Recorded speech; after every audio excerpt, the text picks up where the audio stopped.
Just an hour outside of Copenhagen in Denmark lies Knud Vest's mink farm.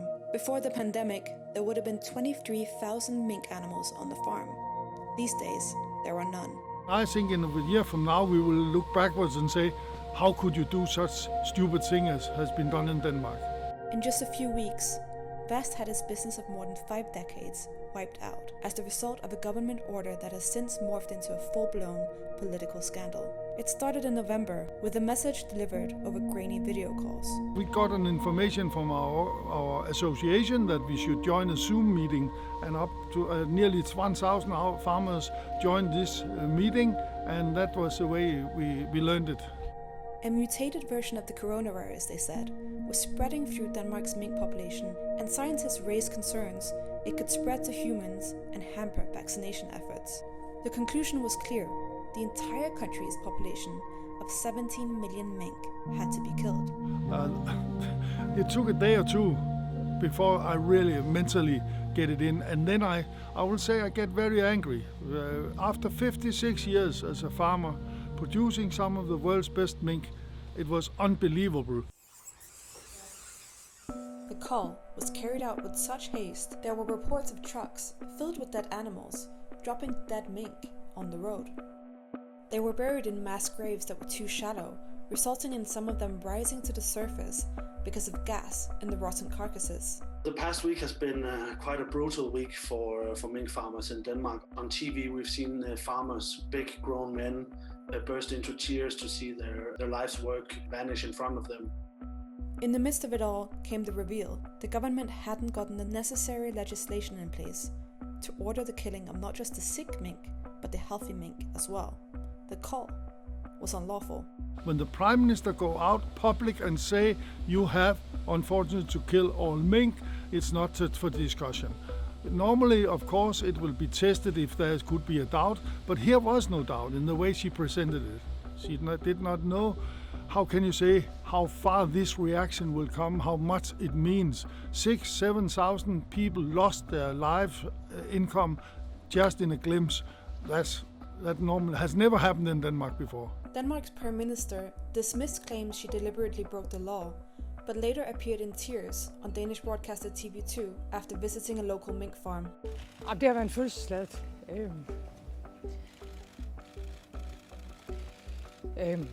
Du bliver berørt. Hvad tanker går der igennem dit hoved lige nu?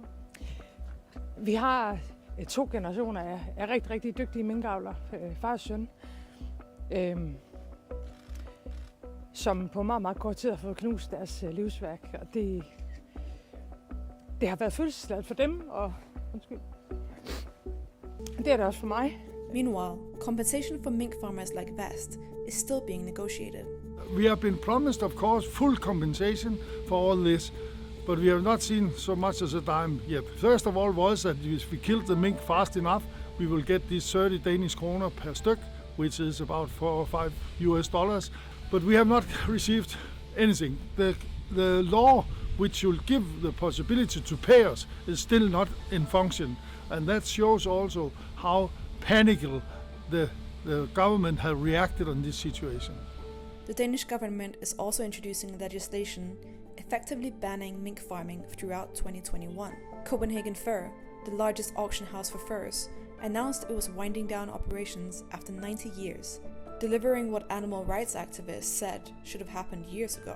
Now, if you ask the Prime Minister, she'll say that it's not the intention to shut down the industry long term, whereas if you ask the farmers and Copenhagen Fur, which represents the farmers, they would say that this is the effective death of the sector. While the mutated strain of COVID that initially caused concern in Denmark is no longer circulating in humans according to the WHO, 8 countries, including the US, have reported virus outbreaks in farmed mink. And health experts say animal farming should still be aggressively monitored for the virus. As for Knud Vest, his future looks uncertain. Just now we are in a vacuum where we don't know anything because we don't know how we will be compensated, if they will take over all the things for us and pay us for getting it away, or we get money so we start a mink farming up again in a year's time from now. We know nothing. It sounds crazy, but it's so.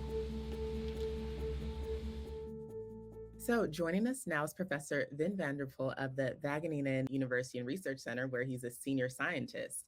Thanks so much for joining us today. So as we just saw in the video, the Danish government went with pretty drastic measures when they decided to exterminate over 17 million mink from mink farms. So I'm wondering, what was it about this COVID-19 mutation that made the government react so strongly against these animals? And do you at all feel that they might have overreacted? Well, what they saw in the animals, in the viruses they isolated from the animals, they saw a mutation that they thought could be a mutation causing the virus to become more virulent or to spread more rapidly into the population. And they also saw that the mutation was seen also in people around the farms. And they also did some experiments in the laboratory to see whether this mutation was more resistant to COVID-19 vaccines, COVID-19 antibodies. And they had the impression that the mutation was indeed more resistant to COVID-19 antibodies in infected people. So that's why they thought that this mutation might be dangerous, and they decided to cull all the minks. So is it possible that this mutation could pose a risk to global vaccination efforts? It is possible that this mutation causes a risk, but we really need more laboratory experiments to really confirm that. So the experiments that the Danish government or the Danish researchers did were very limited. So there is really more research needed to really confirm that this mutation is so dangerous. So present day, what do we know and what don't we know about this current COVID strain? Well, a very important thing that we've learned is that this virus easily spreads from people to mink and also backwards from mink to people. So that's very important to know. Another thing that is very important to realize is that minks are very, very susceptible to this virus. So that means that in a situation where such a virus is circulating in the human population, whenever there is somebody coming in spreading the virus, the minks will become infected. And since there are so many animals in such farms, it spreads easily in the whole farm. Wow. So many mink have been exterminated, but what does this mean for the future of mink farms? Can these farms ever recover? What does that look like for the livelihood of farmers? What's the plan? Well, in the coming year, it will be very difficult to start up the mink farming again, because there will be a COVID-19 virus circulating in the human population, and there will be a risk that the minks become infected. But after the virus is under control in the human population, after we have, for example, a very good vaccine, when the circulation stops in the human population, and maybe there is also a vaccine for minks in future. So if there are good vaccines for people as well as minks, mink farming may become possible again.